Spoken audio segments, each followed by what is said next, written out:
bonjour à tous.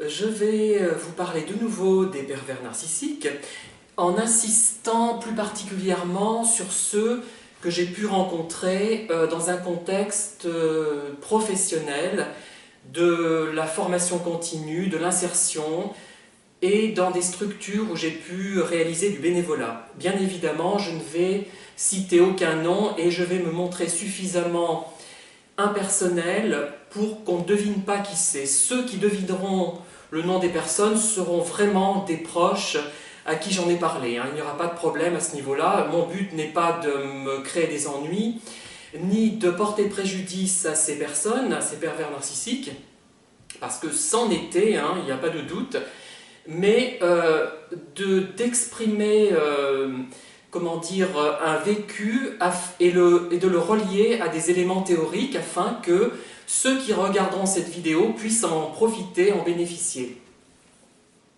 Alors, je vais prendre un premier exemple d'une personne dont je ne précise pas le sexe, comme ça sera encore moins discernable, on ne saura pas du tout qui c'est, avec qui j'ai travaillé et qui au départ, quand elle est arrivée, cette personne, m'avait paru vraiment comme quelqu'un d'extraordinaire.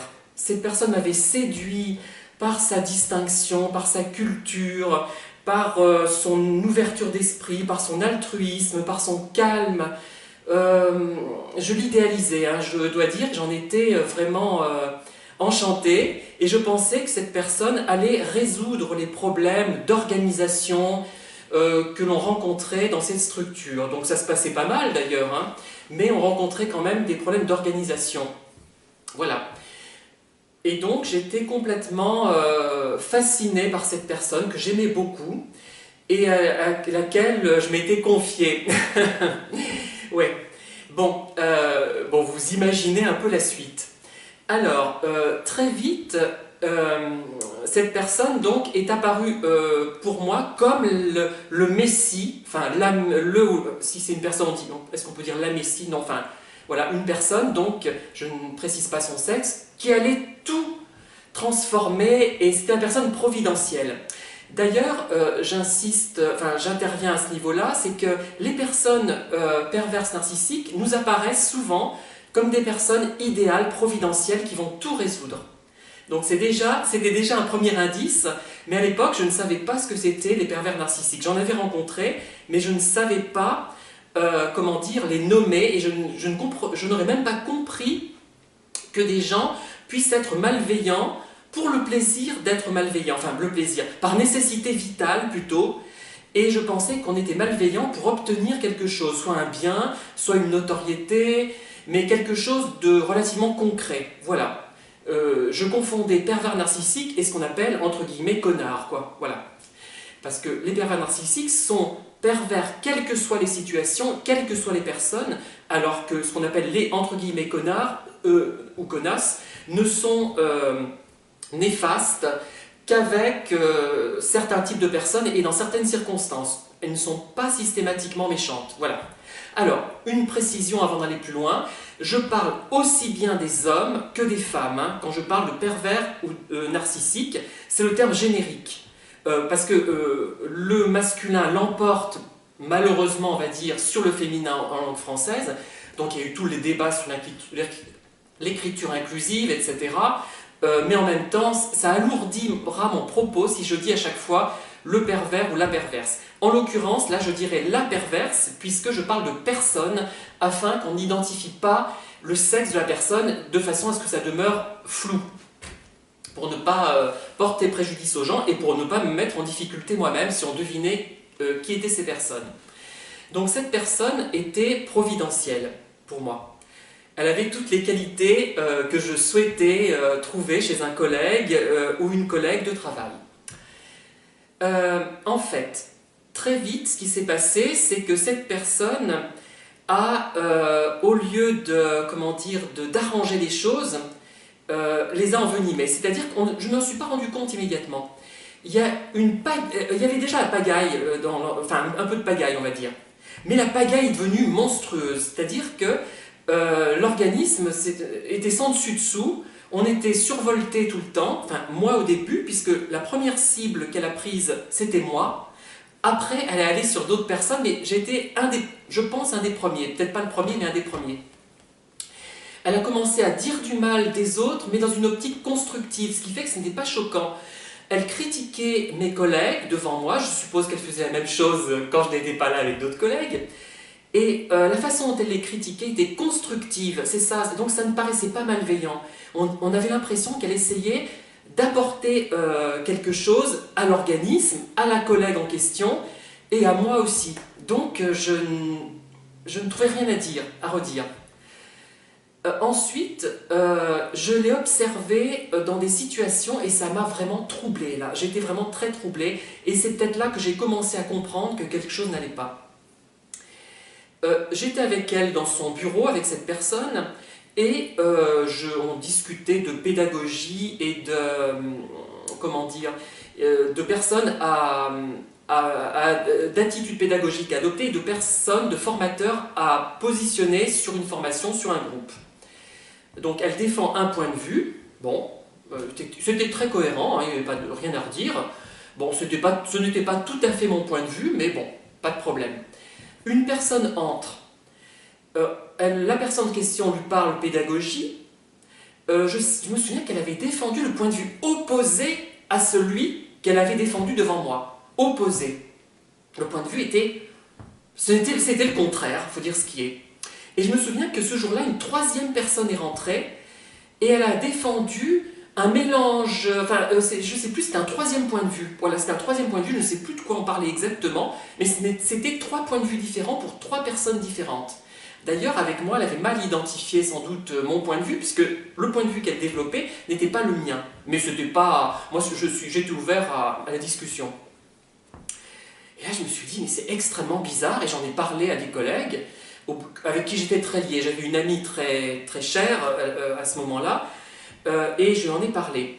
Elle m'a dit, je me suis toujours méfiée de cette personne, elle m'avait dit. Je me suis méfiée. Disons qu'elle n'a jamais pu adhérer pleinement à elle, bien qu'elle n'ait pas eu d'a priori négatif vis-à-vis de cette personne. Voilà.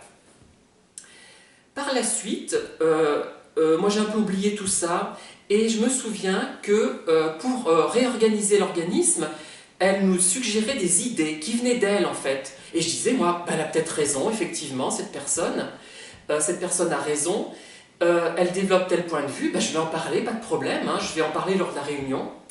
J'en parlais lors de la réunion, et je me faisais très sévèrement critiquer par notre direction. Pourquoi je n'en comprenais pas. Au début, j'en parlais avec beaucoup de tact, et donc je ne comprenais pas le rejet. Et alors je disais, mais j'allais vers la personne qui était assise en face de moi ou à côté, je ne sais plus. Je disais, mais X, c'est toi qui m'as dit, qui a développé ce point de vue, qu'en penses-tu, etc. Et elle prétendait que ça venait de moi. Elle prétendait que ça venait de moi. C'est incroyable. Alors, après ce qui s'est passé, elle a fait le même coup à d'autres collègues par la suite. Au début, les collègues me disaient « Mais non, avec cette personne, tu exagères, non, elle n'est pas à ce point-là, elle n'est pas si sombre, elle a des qualités, blablabla. » Jusqu'au jour où la personne en question a dénoncé à la direction ma collègue qui ne me croyait pas. Voilà. Et là, j'étais content. Enfin, je me dis, elle a prétendu que c'était moi qui délirais, et en fait, ça lui arrivait elle aussi. Voilà. Et, comment dire, au bout d'un moment, des ragots circulaient qui n'avaient jamais circulé auparavant. Depuis que cette personne était là, l'ambiance, il y avait simplement une pagaille, on va dire, une légère pagaille, une légère désorganisation, qui n'était pas antipathique d'ailleurs finalement. Bon, on travaillait énormément, très sérieusement, mais il y avait un manque peut-être de coordination, de cohésion. Et là, ça a été fini. On ne peut même plus parler de gentil désordre, c'était monstrueux, on se méfiait de tout le monde. Et moi, je l'avais appelée, cette personne, Fourbette, en référence à un conte de la comtesse de Ségur, paru en 1857, nouveau conte de fées, dans la Bibliothèque rose illustrée illustré d'ailleurs par Gustave Doré. Et quand elle arrivait, au bout d'un moment, on dit 22, voilà Fourbette. Donc je restais gentil parce que fourbette, c'est un nom gentil, c'est le côté fourbe, hypocrite, mais ça restait gentil. Et il y a eu énormément de problèmes. Les relations entre nous se sont envenimées, on se méfiait les uns des autres. Elle a semé une zizanie invraisemblable qui n'aurait jamais existé sans elle.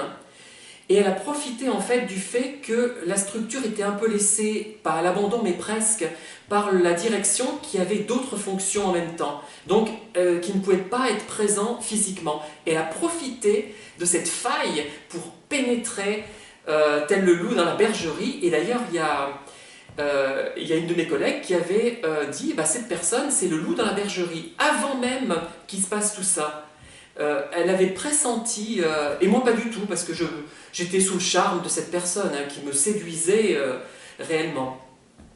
Par la suite, d'ailleurs, on a rédigé un rapport en commun sur un stage que j'avais effectué, et elle devait s'occuper d'une partie du texte, et donc j'ai transmis le dossier, et j'ai eu le reproche de ma direction qui m'a dit « Ah ben tu n'as pas fini cette partie, c'est pas normal, c'est honteux ». Alors j'avais fait tout mon travail à fond, mais en fait je lui ai dit « Mais c'est X qui devait faire ça, c'est pas moi, ce n'est pas moi ». Je lui ai donné le dossier.